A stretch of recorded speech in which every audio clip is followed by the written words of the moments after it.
Good evening and welcome to the Oliveboard platform. My name is Marut Sir, your logical reasoning expert, and we are here today to start a new session, a new chapter, which is blood relations. In the last session, when we were terminating the session, I told you that we will be starting a new section of logical reasoning. I'll just briefly take you through that. The section is where you will be given a certain set of instructions, certain set of information, reading which you will convert them into a figurative form, a graphical representation, an image format, and then with the help of that image you will solve the question and get your answers. What are the common topics under this category? We have blood relations, we have directions, we have syllogisms, we have Venn diagrams, we have sitting arrangement, puzzles, ranking order. All these topics can come under this category. Now, today's focus is on blood relations, very important from the point of view of competitive examinations, SSC, RRB, any other exam, because these topics are high frequency topics. Blood relations, you will often see at least minimum one question for sure. Sometimes you see 2 to 3 questions also from a single topic, blood relations, right? So you need to understand, and it might seem difficult initially. For some people, they are naturally very good at blood relations. For some people, they might struggle a bit, that instinct part is lacking. But gradually, if you practice, you can master this topic and can actually prove to be scoring for you, right? Now, let's start. What exactly is going to happen here? So, what happens in blood relations is, in blood relations, the question which is put across is in the form of indirect blood relations. For example, I am talking about, let's say I am talking about my father. Okay, so my father. Okay, for him, I am his son. Cool? Father, son. Direct relationship. But now, if I call him my real brother's father, okay, my mother's husband, okay, my paternal aunt's husband, my paternal aunt's brother, okay, my grandfather's only son, okay. So all these relations also depict my father, but they have been indirectly portrayed. So what happens here is, from a certain link, from a certain person, we start describing the relationships. X is the father of Y, Y is the son of Z, Z is the daughter of A is the brother of B is the sister of C is the mother of D is something, something, something. And then in the end, they will ask you, how is X related to D? Okay. Now, if the indirect relations are up to a small extent, you can still figure it out mentally. But if it gets too complicated, if the layers increase, then it becomes difficult to decode and decipher. Right? So for that, we are going to study the concept of blood relations today. How do we decode these relations and how do we find the actual answers? Now, good evening. Now, right here on the screen, you can see that I have actually mentioned some indirect and direct relationships, not some, almost all of them. So this is almost a 2.5 page table here. Okay, you can see this, right? So I will share these notes with you, of course, and after the session, you can go through these notes to just read them once. You don't have to remember them at all. That is not the purpose, okay? You just need to know what are the kinds of relationships which do exist in English, and if you are well versed in Hindi, you can observe the Hindi names as well, or you can check in your own regional languages as well. But the questions, of course, are only going to be in Hindi and English. Now, before we start, we need to understand what are the do's and don'ts under this category and for this topic, right? There are some points which you need to keep in mind, that you are definitely not supposed to do that, or you are definitely supposed to do that. Okay. So point number one here is that you will never relate this question to your real life blood relations. Okay. Now, why do we say that? Because often it has been observed that some students, when they start solving these questions, after a while, they start relating it with their own life. And then what happens is they start comparing and getting answers. And they're pretty happy about it because most of the answers they're able to crack. But then why do we refuse doing this? Because if you make a habit out of it, there is a chance of you getting incorrect or erroneous answers. Why does that happen? Because the question probably may be from a male perspective. The protagonist of the question may be a male, but the person who are reading may be a female, or vice versa, right? The question may be talking about a relationship which does not exist in your real life. Maybe your father does not have any sister, and the question is talking about father, sisters, husband, son. So now you're getting confused. Sometimes you might get confused, right? So I'm not saying that it is like outright banned to use these things. You can use these things. But primarily your approach needs to be to detach yourself from the question and observe from a third person perspective. So whatever is going on in the question, you are observing from a third person perspective, keeping the protagonist in the center and then solving your question. Okay. Gradually, when you are well versed with this concept, when you understand all these things in detail, then in certain topics, you can use it as a short trick to compare it with your own life. Because you are aware that what can go wrong, that then it is easier. But at this stage, as a caution, we tell you not to relate this to your real life. Cool? Okay. Point number two. Point number two is the word only. Whenever you come across the word only being used in the question, be very careful. Something is going to change. Why? For example, if I say A's father's only son. Sorry, A's father's son. I am saying A's father's son. So you are always going to consider this as A's brother.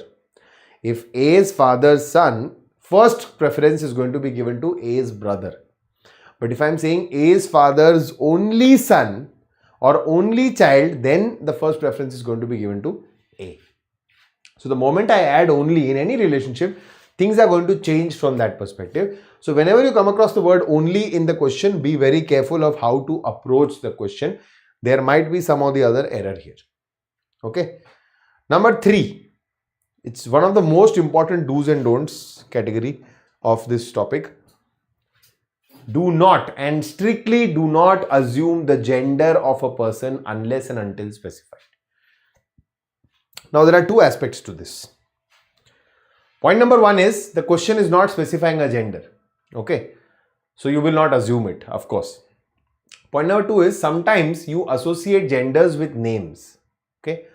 So if I say, let's say in English, if I say a name like John or a name like anything, Jacob or any such name, a name like Robert. Okay. All these names are usually associated to men. In Hindi, if we say Rahul, okay, Prakash, all these names if I say, they are usually related to males. And if a name like Priya, Priyanka, okay, or Shruti, alright, or Jenny, okay, or Catherine, all these names are names of females. So ideally what we do is we just read the name and we associate it to a gender. Don't do that as well. Do not, even if it is written Rahul, even if it is written Priya, until and unless they have specified that Rahul is a male, do not assume him to be a male. Why do we do that? Because you also may have gender neutral names. If the question would have given Santosh or let's say a Sonu or a Pushpa, you would still have chances of them being either a male or a female. So similarly behave with all names whatsoever. Okay. Use them gender neutrally until and unless specified in the question what is the particular gender. So do not assume the gender until and unless it is specified to you in the question. How will they specify it? Either they will mention it directly, he's a male or a female, or they will say that he's the father, he's the brother, or he's a mother, he's a sister. So in that ways you will understand that if it's a mother, it has to be a female. Or they will mention the pronouns. They will use his, her somewhere. So you will understand that whether it's a male or a female. The last point as such now does not hold as much importance, but I'll tell you what it is. So earlier there used to be a question. Now they've almost not asked it for the last 8 to 10 years, but there used to be a question where they used to ask you about, they used to present the question in a way that A is the widow of B. Okay. A has 2 sons, C and D. They are each married to E and F respectively, and they have 2 daughters each, G, H, I, J, something of this sort. And in the end, they're asking you how many male members are there in the family. Now, ideally, if A is the widow of B, technically, should we count B or should we not count B in the family? Widow of B means B is no more, right? So ideally, this rule says that you will not count dead members in the family until and unless specified. So if they tell you how many male members are there in the family, count living and dead, then you count. Otherwise, you don't. By default, you don't. Okay, but now they have almost stopped asking these questions. Though, when we'll practice these questions in the next session, I will show one question to you. So you will get some clarity that these were also, they used to be asked once upon a time. Okay, so these are the do's and don'ts of blood relations. We have not yet started the topic. We are still discussing about the prerequisites. Okay. Now, this is what you need to keep in mind. Cool. So let's proceed further. So now you will answer a question for me. If I am saying Ramesh is the father of Suresh, and I am saying Sunita is the mother of Sakshi.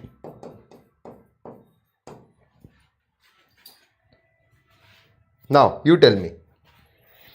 If Ramesh is the father of Suresh, what is Suresh to Ramesh? Son. Right? Suresh is the son of Ramesh, correct?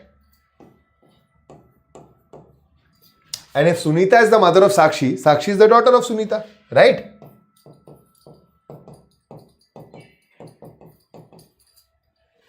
Yes, everyone. Just let me know whether this is perfectly fine with you or not. Yeah, if Ramesh is the father of Suresh, Suresh is the son of Ramesh. And if Sunita is the mother of Sakshi, Sakshi is the daughter of Sunita, am I right? All perfectly fine. Did you understand this? Any issue? Yes, perfect. Excellent. Good job. What did I tell you here? Do not assume the gender until and unless specified. Ramesh is the father of Suresh. So Ramesh is the male. Suresh is the son of Ramesh. I cannot conclude that. Suresh may be a daughter as well. Though the name sounds masculine, but this person may be a daughter also. Examiners have done that. They have given a Suresh to be a female. Okay. And maybe a Priya to be a male. So be careful. Similarly, Sunita is the mother of Sakshi. So Sunita is definitely a female. But what can I say about Sakshi? I'm not sure. Do you understand? This is a trap for you. So this is how you get trapped in the exam. And it's not something that you don't know. It's something that you're not in the habit of. So you'll have to develop that habit in yourself to be strictly not assuming genders while you're solving questions. If nothing is mentioned in the question, just leave it blank. I don't know the gender. So even answers pertaining to these people will be counted as cannot be determined. Agreed? Understood? So Ramesh is the father of Suresh. Perfect. Suresh is the son of Ramesh. I don't know. From this statement, I cannot conclude. Suresh can be the son or daughter of Ramesh. Sakshi can be the son or daughter of Sunita. Got it? Now cool? Okay. Now, how do we actually solve the questions? When I'll be getting questions in front of me, how will I actually solve it? Just one single method is what you need to be careful about. It is the family tree method. So in the beginning of this session, I had told you that we will convert the instructions, the information in the form of an image and then solve the questions. That image in this case is a family tree. So we will learn to draw the family tree. Why do we do that? Because again, as I told you, one or two layers are pretty easy to read or to understand in your head only. But the moment you keep increasing it, you make it wide and wide, you need to observe it somehow. You need to connect all the dots, and for that you need to have a family tree in front of you. So we will learn to draw, to plot a family tree, and we will also learn to solve all types of questions. There are multiple types of questions and variations, everything from the single family tree only. So you don't have to learn different methods for different types of questions. Don't waste your time. Just give your attention for a while here, okay? Because I am going to explain to you what are the pointers which you need to keep in mind while you're plotting the family tree, and how will it look like and how will you read the family tree, okay? Once you're thorough with that, then with gradual practice, you'll become masters. Very good, Praveen. Excellent. Good job. Good job. Aditya, very good. Impressed by you guys, huh? But usually majority of the students fall into this trap. Okay. So let's learn how to draw a family tree. How to draw a family tree. So point number one, which you need to be careful about, is that you will use initials instead of full names. For example, if my question is talking about Rahul or Priya, So you will use R and P for them. Not fully Rahul and Priya. Why? Just to save time. If supposedly I am drawing a tree of 10 individuals, 10 members, I am not going to write the full names of each person. It can get confusing, right? So to save that time, I will just writing initials. What if we have Rahul and Ramesh? So for Ramesh, we can do this. Not an issue, not a big deal. Okay, this much you can do, but utilize initials. Point number 2. Point number 2 says how to segregate or depict males and females. See, of course, we don't assume the gender unless it is specified, but once it is specified, we need to identify which one is a male, which one is a female when we read the tree. How do we do that? So a classic technique where supposedly Rahul was a male, specified Rahul is a male. So after the initial on the top as a power, as an exponent, we will put the plus sign for a male. And if it's a female, let's say Priya is a female, so on the top we'll put a minus sign. Okay. Now a lot of people, a lot of educators, they say that there is another technique here. Rather than plus minus, you can do this also. So you draw a square around R to show a male and you draw a circle around P to show a female. Okay, with all due respect, I am not against this at all. If you are well versed with this, if you are habitual about this, please continue. I don't mind. But I'll tell you what are the disadvantages here. Point number 1 is, supposedly again I'm talking about 10 different people.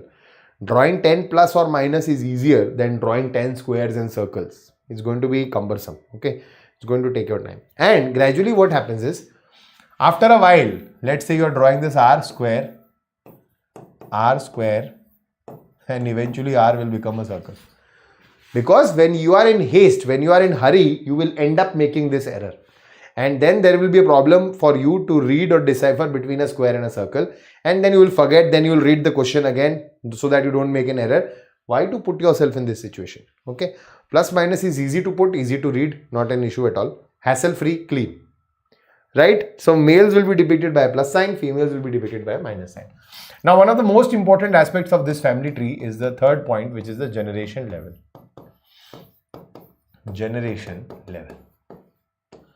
Now let's understand this in brief, because this is the main body of a family tree, generation level. So for any living person, or for any person, for any human for that matter, generations can go in 3 directions. What are the 3 directions? So supposedly I am the protagonist of the question. Okay. So for me, father, mother, uncles and aunts, they will all be 1 generation above. Grandfather, grandmother will be further above.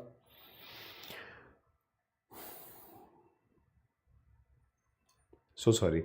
Great grandfather, great grandmother will be further above. So this generation, this direction of the generation is upwards from me.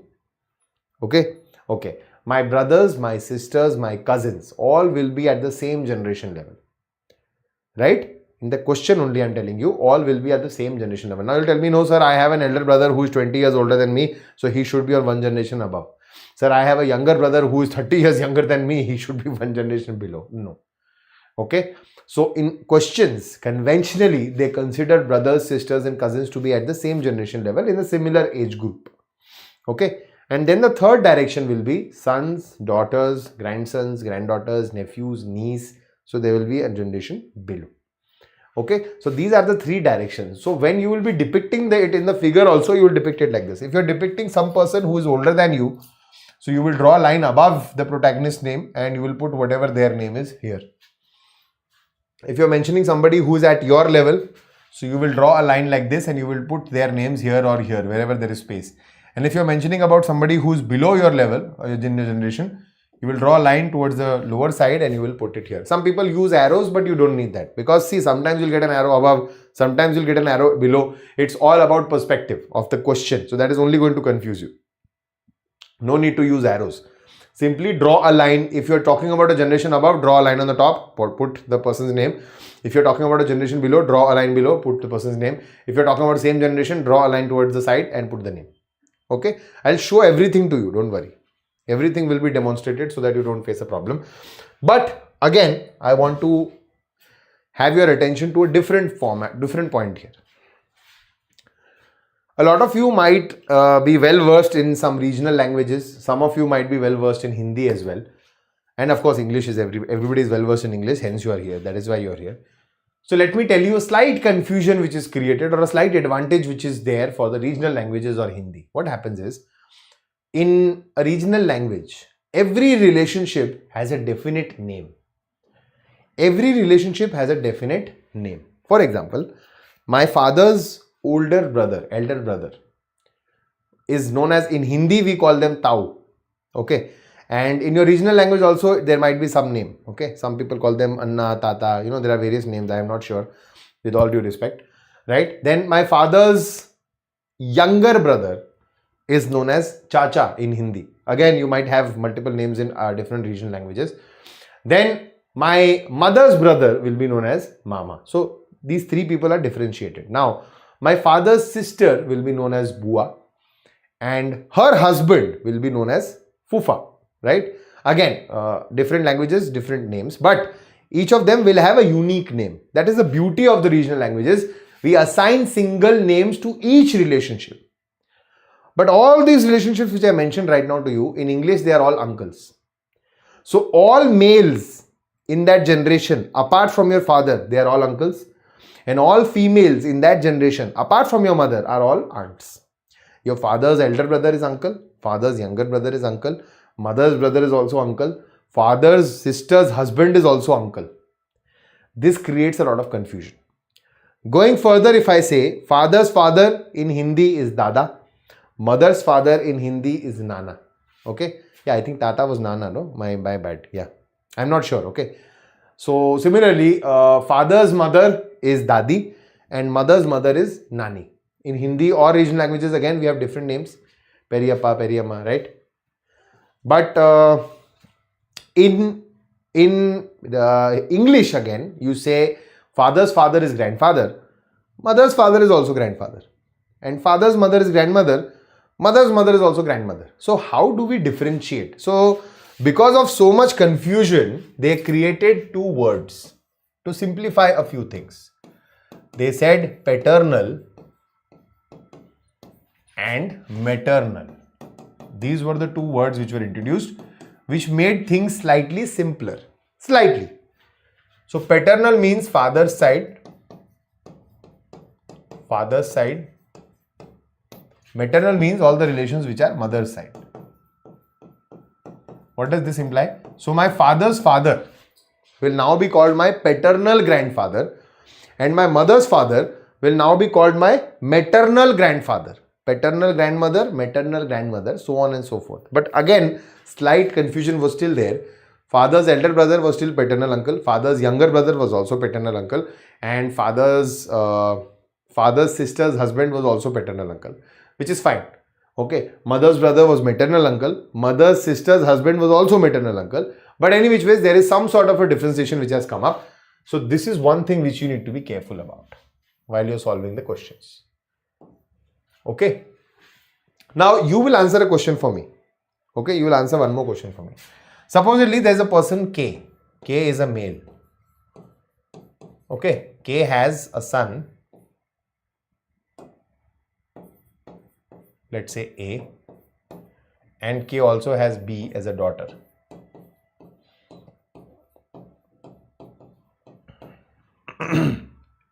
A further has C as a son. And B further has D as a son. Okay. Now we are not going to draw a family tree like this. I am just giving you a demo here. Okay. So K is a male. K has a son and a daughter. And K's son's son is C. K's daughter's son is D. Now you tell me, for K, which of these out of C and D, which of these is a paternal grandson and which of them is a maternal grandson? Put it in the chat box, everybody. Which of them is a paternal grandson and which of them is a maternal grandson for K?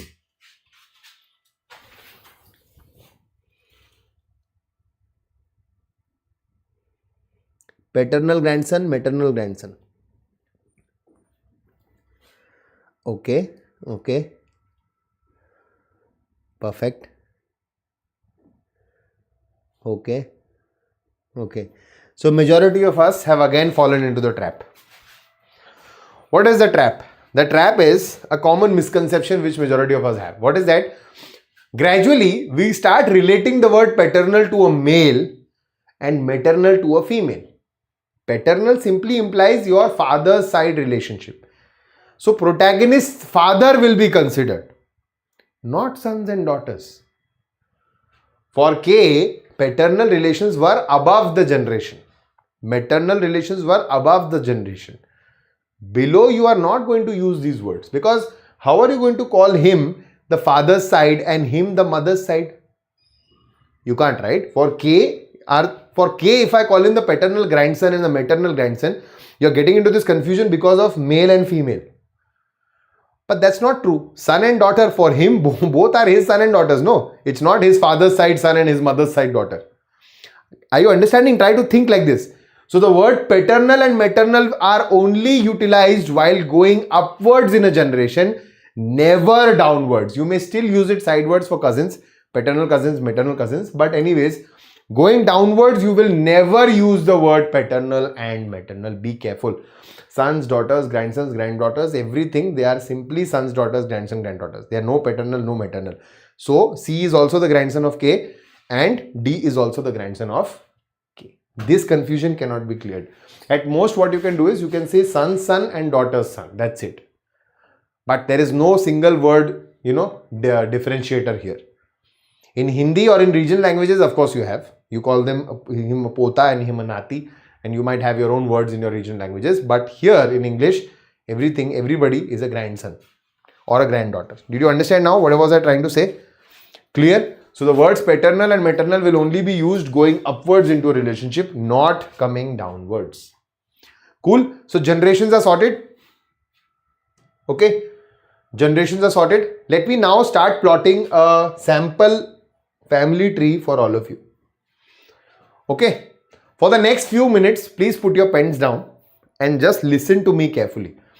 I am going to say a few indirect relationships and then I am going to plot it here on a board so that you can visualize clearly and understand what exactly is the relationship, how is it being depicted, and how will I read it in future once the complete tree is formed. Okay? So be with me for the next few minutes. Please pay attention. Otherwise, it will go. It will be a loss for you if you don't pay attention here. Right? So let's start. Sentence number 1, relations number 1. The question is saying A is the brother of B. After all this knowledge which I have, I'm going to start plotting a tree. A is the brother of B. So I say, okay, A is the brother of B. Fine. A is the brother of B. How is A related to B? A is the brother of B. How is B related to A? Cannot be determined because the gender of B is not specified. So A is the brother, A is a male, so we put a plus sign. We drew a single line on the same generation and we drew B here, brother. Got it? Okay, I can't read a few comments. Wait, let me see. What's the relationship of my mother's sister to me if my father's brother married to my mother's sister? Is it maternal or paternal? Vinay, that will be a dual relationship. That is a special case, and again you are bringing your own personal life in this probably. So that is a dual relationship. In that case, we will not consider maternal or paternal because it is very common in some parts of India, where I have also seen, I also have this, that a brother sister and a brother sister. So they are oppositely married to each other. So that creates issues for the children. That same person becomes your maternal relationship also and paternal relationship also. So it depends on whose perspective are you observing from. If you're observing from your father's angle, it will be called a paternal relationship. And if you observe it from your mother's side, it will become a maternal relationship. But mind it, the person is same because of a specific case, because of a specific scenario. But the names of the relationships are depicting two different people, two individual people. Be careful about that. And these are special cases. Let's not get into this. Okay? Anyways, good question. Now, A is the brother of B. So, how is A related to B? A is the brother. How is B related to A? Cannot be determined because gender is not specified. Next, we say C is the sister of B. C is the sister of B. Cool? C is a female. C is the sister of B. How is A related to C? A is the brother of C. Because A is the brother of B. C is the sister of B. So, A and C are also siblings. So, A is the brother of C. C is the sister of A. How is B related to C? Cannot be determined. Now remember, whenever in these questions they will use the words brother and sister, they imply direct or real brothers and sisters, blood brothers and sisters. That means these people are sharing the same parents. They're not talking about cousins here. Cousins in English language never use the prefix or suffix brothers or sisters. Okay, only cousins. Cousins are cousin is a gender neutral word. They do not use the word brother and sister along with them, which unfortunately a lot of us do, but that is incorrect format. Okay, so cousin is a cousin. Brother and sister implies real brother and sister sharing the same parents. All right. Now I tell you, K is the father of B.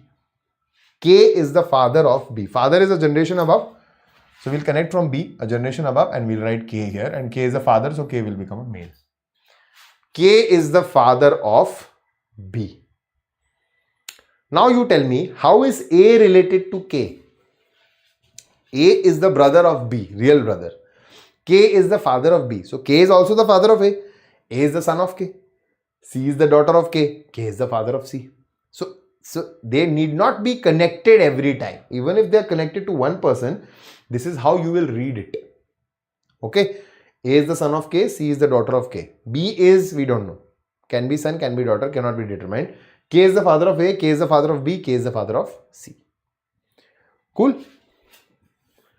Now, D is the daughter of A. D is the daughter of A. So one generation down, D is the daughter of A. And E is the son of C. E is the son of C. Okay. Okay. How is A related to E? What is the relationship of A with E? So A's sister's son. How is A related to E? Is E's mother's brother. So A is the maternal uncle of E, is the mama. A is the maternal uncle of E. How is E related to A? So A's sister's son. E is the nephew of A. Cool. How is D related to C? C's brother's daughter. Again, D is the niece of C. How is C related to D? D's father's sister. C is the paternal aunt of D. How is B related to D? Cannot be determined. How is B related to E? Cannot be determined. How is D related to B? Again niece. How is E related to B? Again nephew. How is K related to D? So D's father's father, K is the paternal grandfather of D. How is K related to E? E's mother's father, K is the maternal grandfather of E. How is D related to K? K's son's daughter, granddaughter. K's daughter's son, grandson. No paternal, maternal here. Cool. Now, let's look at a differentiator. Okay. Let's look at a differentiator. When I told you moments ago that real brothers and sisters are what are connected in a generation, how will we depict cousins? These are how cousins are depicted. They are mentioned in the same generation, but they are not directly connected to each other. They are always indirectly connected to each other. So D and E, how is D related to E? Cousin. How is E related to D? Cousin. No cousin sister, no cousin brother. Cousin is a gender neutral word. Please be careful. So cousin is the only answer which you can give even if you do not know the gender. Let's say I did not know what was the gender of E here. Despite that, my question was how is E related to, so I am saying E is the child of C. How is E related to D? Cousin, not a problem. Okay, I can give that answer. For others, there will be gender is not determined or gender cannot be determined, but otherwise for cousin, I can give the answer. So far, so good. So this is the general structure of a small family tree. General structure of a small family tree. But it does not end here. To go forward, we first need to understand the actual definition of blood relations. What are blood relations? So blood relations by definition imply all the relations which are directly related to you, your father and your mother. So your father's direct relations, his brothers, his sisters, their husbands, their children, then his father, his grandfather, whatever. Okay, and his other sons, daughters, which are your brothers, okay, or his nephews, nieces, etc. So these are your blood relatives. Again, same thing with mother. So these are your blood relatives. Combined together are your blood relations. Okay, but when you grow up, you get married. That's the norm usually, right? And you may be a male or a female, whoever is listening to this session right now. So I'm generally using the term spouse here. So you will be married to a spouse. Your spouse will have his or her own blood relations. They will have their blood relations. They will come into your life with their own set of blood relations. Now there is a lot of confusion. In our regional languages and in Hindi also, we respectfully, if I have a father and if my wife also has a father, I address him also as Papa, as father, right? If I have a mother, my wife also has a mother, I address her mother also as Mama, right? Nobody calls them in-laws directly. But in English, they are not defined by the same name. So in English, your blood relations are there with you. Apart from that, whatever blood relation your spouse carries and brings into the family are related to you by law. And hence, we use the term in-laws after the relationship. So my father is my father. My wife's father or my spouse's father is my father-in-law. My mother is my mother. My wife's mother is my mother-in-law. Similarly, my father is my wife's father-in-law. My brother is my wife's brother-in-law. Do you understand? So this is a whole category, a new category of blood relations. Usually they will ask you only 6 types: father-in-law, mother-in-law, brother-in-law, sister-in-law, son-in-law, daughter-in-law. Okay, they don't complicate it further, but you need to know it. So a new marriage is going to bring in new blood relations which are related to you by law. Okay, fine, perfectly fine. How do I depict it? The question is, how do I depict it? Now, a few pointers which you need to keep in mind again. When we are talking about blood relations, or in questions here, we are only talking about conventional relationships. Okay. So, some people will say that, so in here, in reasoning, we assume marriages or couples to be of the same generation level only. Even if there is a gap, you will assume them to be in the same generation level. Some people tell me that there are couples I know, or even celebrities, there are couples where there is a gap of more than 15-20 years. So the generation is changing. So then this tree fails. No. Those are specific cases. We don't get into those. We only go for conventional methods because that is what they're going to ask in the exam. So a marriage is always depicted at the same generation level. Now, in the same generation level, I have two options. Either I connect them or I don't connect them. If I connect them, they are brothers and sisters. If I don't connect them, they are cousins. So how do I depict a marriage? So there is a new connection which is introduced. It is the equal to sign, double line. So rather than drawing a single line for siblings, we draw a double line for marriage.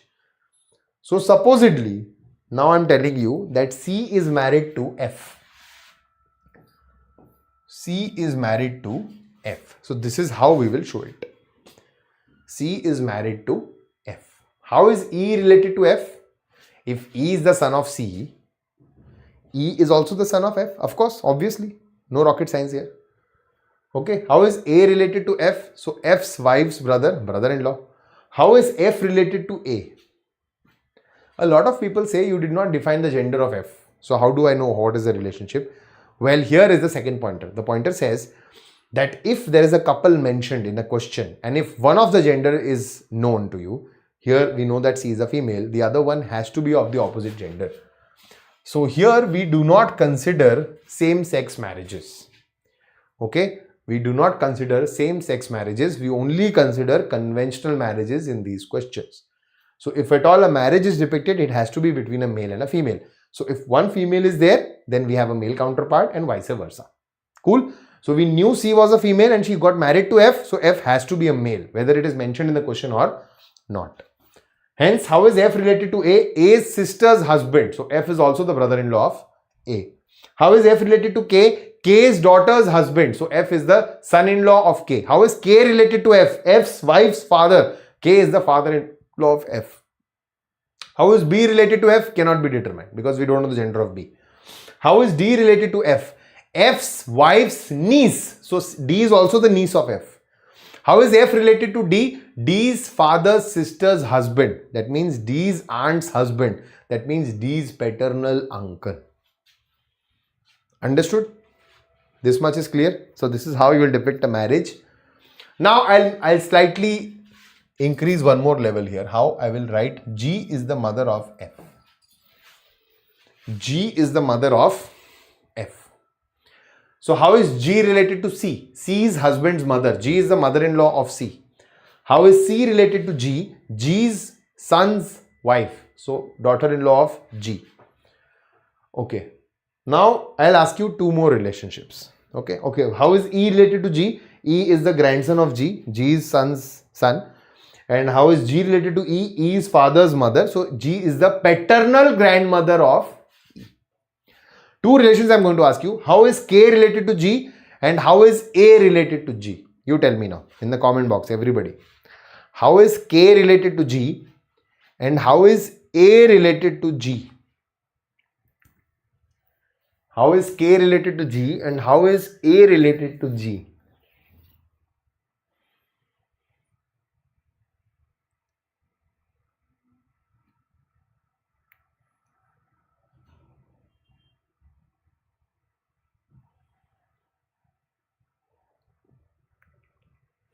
Yes, anyone? How is K related to G and how is A related to G? Okay, I'm having multiple answers. Again, in our families, what we do is that supposedly, let's say I have a sister, okay, and she has a mother-in-law. She is married, she has a mother-in-law. What will I be to that mother-in-law? I will also be like a son. Like a son. Cool? A lot of people address this like a son as son-in-law by mistake. But I am not the son-in-law for that lady. For that lady, her daughter's husband will be her son-in-law. I am not related to her at all in any way officially. Hence, K and G and A and G are not related to each other. As per the English language, there is no single word which defines these relationships. Again, in your regional language, you have a word for these two people. In Hindi, we call them Samdhi, Samdhan. I don't know, for you also, you might be having Sambandhi, etc. They call them. But again, in English, these relationships are not defined. So, you'll simply say relationship does not exist or relationship cannot be determined. You can determine it indirectly. How? I can say A is G's daughter-in-law's brother or G's son's brother-in-law. And K is G's daughter-in-law's father or G's son's father-in-law. Indirectly you can depict, but directly there is no word which exists for these relationships. Do you understand? So this is the complete plotting, drawing, understanding of how to draw a tree and simultaneously how to read a tree and how are direct and indirect relationships read and depicted in a simple blood relation based tree. This single tree, the single type of tree you can form in any question type and you can solve that question within seconds. Everything comes in front of you, so it becomes easier for you to connect the dots. That's the idea, right? We have not yet started the actual topic. You might feel that, okay, almost 3/4 of the class is over and you're now still telling us that we have not started. Yes. So that's how I actually teach. I always teach you the prerequisites, the groundwork, the background before starting the actual topic. And when I actually start the topic, it seems like a cakewalk. It is over within the next 10 minutes. Okay. So what happens in the examination? This is the backdrop of it. This is the principle behind it. In the examination, in the front end, you will see 3 different types of questions in your exam for blood relations. Okay. And different people teach 3 different methods to solve each of them. But I will tell you, don't do that. Just stick to this one method, how to make a tree. I will show you 3 examples which are of each individual type, 3 variations. And we'll solve each of them with a family tree, with a tree. And we'll understand how to solve it. And in the next session, we will only purely practice questions. Cool. So far, so good. Any issue, any problem, anything which you did not understand, anything which you want me to repeat before I proceed further, you can let me know, or you can just let me know that everything is perfectly fine. We can go ahead. Clear. Okay. Okay, Aishwarya. Thank you so much, beta. Okay, Praveen. Thank you so much, bacha. Let's start then. Let's proceed further. We will start with the 3 types of questions in blood relations.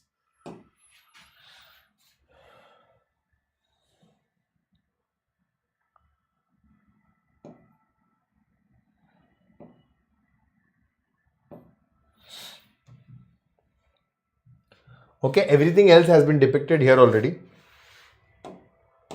Okay, you can clearly see all those rules which I spoke to you about. They have also been mentioned here in print, so you can go through them whenever you get the notes, right?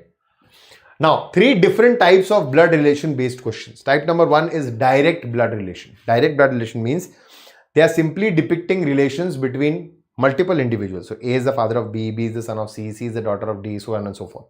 In the end, they will ask you a relationship between A and F or F and A. Okay. So what you need to do is you need to understand everything needs to be depicted in front of you in the form of a tree. Read the tree, answer your question. It's very simple. It's very direct. Okay. Let's look at an example. This is a good question. This is not a very simple question. Okay. In a family, B is the brother of A. So far so good. B is the brother of A. Finally, B has a gender assigned now. B is the brother of A. But now there is a twist. The twist is the word and here, which is also highlighted. Now what do we do? This and, is it depicting A or is it depicting B? This is the primary confusion in a lot of students. So there are 2 words which will be utilized, often utilized in these questions, and who. And who. So how will you understand them? The moment you see the word and always emphasizes or talks about the person, the subject with who the statement started. Statement started with B, so and is further depicting the relationship of B. And who talks about the person when, while going back from who, the first person you come across. So while going back from and, the person you started the sentence with is what and is focusing on. And while going back from who, the first person you come across is the person which is being highlighted by the word who. So B is the brother of A and the son of C. So B is also the son of C. Okay. D is the son-in-law of C. Now cannot be related to B. D, son-in-law of C, means C has a daughter and that daughter's husband is D. We don't know whether C has any more sons and daughters. So we will not plot that right now. Neither do we know whether A is a female or not. Okay. So D is son-in-law of C, who has 2 grandchildren E and F. So now C has 2 grandchildren E and F. Whose sons and daughters we don't know. So we will not plot it as of now. But we have understood what the concept is. Now we see A is the mother of F. So 2 things have been defined here. A is a female and F has been mentioned here. So 1 grandchild is already made for C. E is the son of B. E is the son of B. Okay. Now it's very much clear you can take a risk of drawing D as the husband of A here because D was the son-in-law of C. But despite that, they have given you an information that C has only 2 children. So B and A are the only 2 children. So D is the husband of A. Why? Because D was the son-in-law of C. Okay. Now the question is done. The tree is here in front of you. The question is asking you, how is E related to D?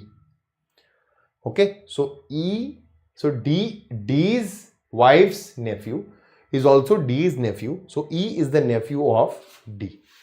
How is E related to D? E is the nephew of D. How is D related to E? D is the paternal uncle of E. Got it? Everybody? This is direct blood relations. Direct blood relations. Simple, absolutely easy. Let's move on to the next type, which is pointing based questions. Now, as and when we are progressing in the types, the frequency of those questions is increasing. So direct blood relations, less number of questions you will see. Pointing based, more number of questions are observed in the exams. And the third one, when we'll come to that, most number of questions are observed from that type nowadays. Okay. Pointing based, a slight confusion is created, a slight ambiguity is generated by bringing a third person into the picture. So what happens is, rather than giving the question to you in a simple format, they show a discussion between 2 people. Okay. And then there is the use of direct, passive, active, passive, okay, direct, indirect. All these things they use in the question to confuse you. So 2 people are discussing about a third person. Okay, I am telling you about a third person. That person, and then I am depicting the relationship. That person is the brother of the father of the mother of the whatever. And in the end, I will say to my son-in-law. Anything. So what I have done is, I am describing that person's relationships to you indirectly and then connecting him to me or you. Depends on the question. Now you need to analyze and understand the relationships. This dynamic actually makes it slightly confusing, and for a lot of students they end up making errors here. They get confused. They want to form a tree, but they just don't know how to start, and that is where the key lies. Only to know where to start, then everything will be smoothed. Okay, so let's read this question. This is actually a simpler version of that question, the pointing based or introduction based question, where two people can be discussing and this person is describing a third person, is pointing towards the third person, or is showing an image of the third person. Any which ways, that's how it is working. So the question is reading here, Saksham introduced Nidhi to his friend. Okay, and now he's depicting, he's saying that she is the daughter of the only son of my father's wife. How is Saksham related to Nidhi? If you observe it at this stage, for a lot of you who are starting afresh, you will feel that, okay, I'm not able to understand. Something is going wrong. Something is amiss. Once you are champions, your masters, you will solve these questions without drawing anything. You will read and give the answers for a lot of cases.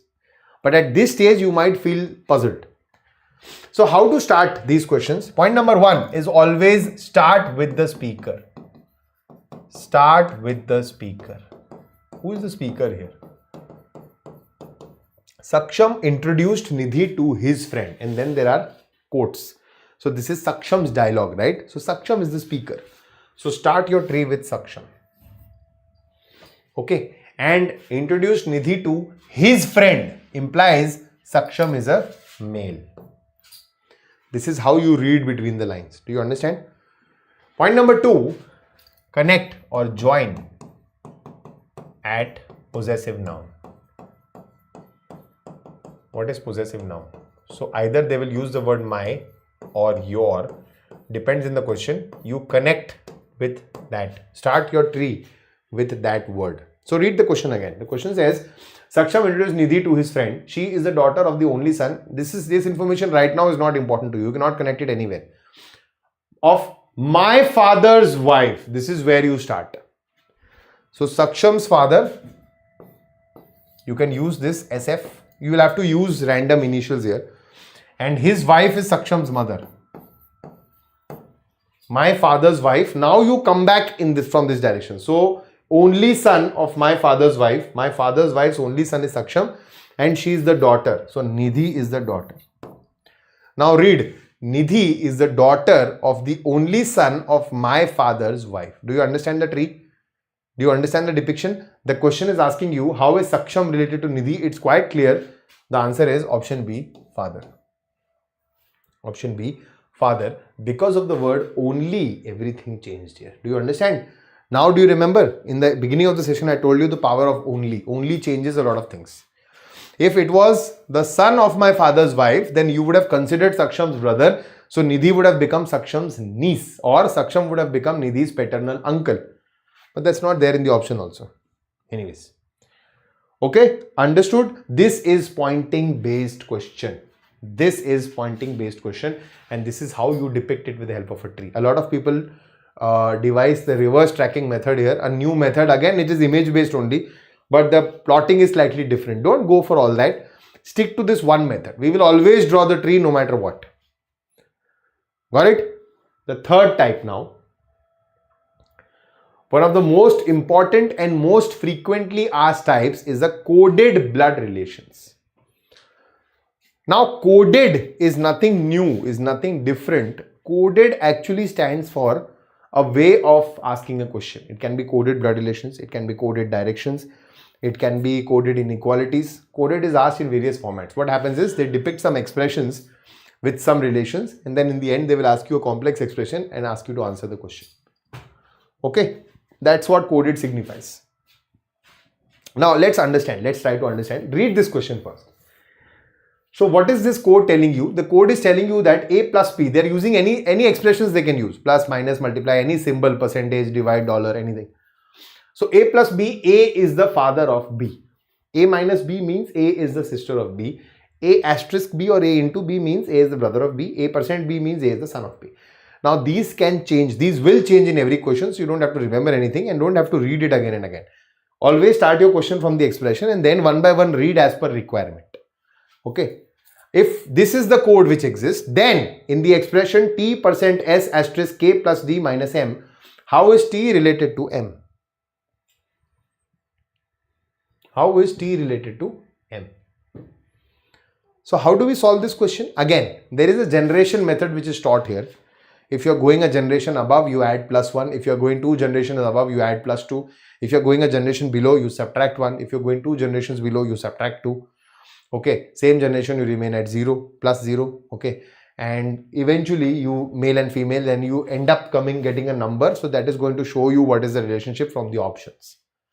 Okay, but I'll tell you, it's not, it's not something, it's not a path breaking method, because even if you learn it, you'll have to learn new set of rules for that. Number 1. Number 2, you can only solve coded questions from that, coded blood relations. Others you will not be able to solve. And then number 3, even if you approach it with that method, that is equally cumbersome. I mean, you might save 3 or 4 seconds at max in some questions. In some questions, you might waste more time. So again, let's stick to one method only, the tree method. How do we do that? Let's learn to plot the tree. They are asking you the relationship between T and M here. So we'll plot a tree between T and M. Sometimes they will ask you the relationship, let's say, only between S and D. So only plot S and D. Don't plot T and M in that case. Okay. Save your time. So now between T and M, how will we go? We will read it two people at a time, or one expression at a time. So T%S. Let's start with this. What is T%S? What is A%B? A%B implies A is the son of B. So T%S is implied T is the son of S. Okay. Next, S*K. S*K. So what is A*B? It means A is the brother of B. So S*K means S is the brother of K. K plus D. K plus D. K plus D. A plus B means A is the father of B. So K plus D means K is the father of D. Now remember, please be very careful when you're drawing the tree here. Some people, what they do is, after drawing all this, when I say K is the father of D, they'll draw it like this. Okay, you have to make sure that you're maintaining the generation level. If these two are brothers, their kids will be at the same generation. So I will just show this to you so that there's no confusion whatsoever. In here, how many generations are we talking about? 3 generations. This is the first, this is one generation. This is the other generation, this is the third generation. These horizontal lines are actually depicting generations. So they can ask you how many generations have passed? 3 generations. Okay, you don't have to draw these lines, these are just for representation. So hence, be careful when you're drawing the tree that you don't mess up the generations. Otherwise, you'll get incorrect answers. So K is the father of D, and in the end we have D minus M. D minus M means D is the sister of M. D minus M means D is the sister of M. Okay. Now the question was, how is T related to M? So T is the cousin of M. It's clearly visible. Same generation, not connected to each other. T is the cousin of M. And also we can say that M's father's brother's son. So T is the cousin of M. Okay, how is M related to T? So a lot of you will say cannot be determined because M's gender is unknown. No. As I told you, cousin is a gender neutral word. So even M is the cousin of T. T is the cousin of M. Even if you don't know the gender of M, you can still put the mark of cousin there. So option C is the correct answer. Done. So with that, we are done with the concept of blood relations. Complete conceptual understanding is taken care of. Types of questions have been understood. Drawing the tree, I think I have explained it to you in detail. Okay. So that you remember how to approach this question, how to solve this question, and how to be thorough at this. Now, of course, initially it's going to take some time, but keep on revising, keep on practicing. The more you do, the better you're going to get at it. And then you'll become masters at this concept where you'll almost instantly draw the tree. And sometimes for smaller questions, you'll be able to draw the tree in your head only. Okay, so that is the point we are aiming for. Cool.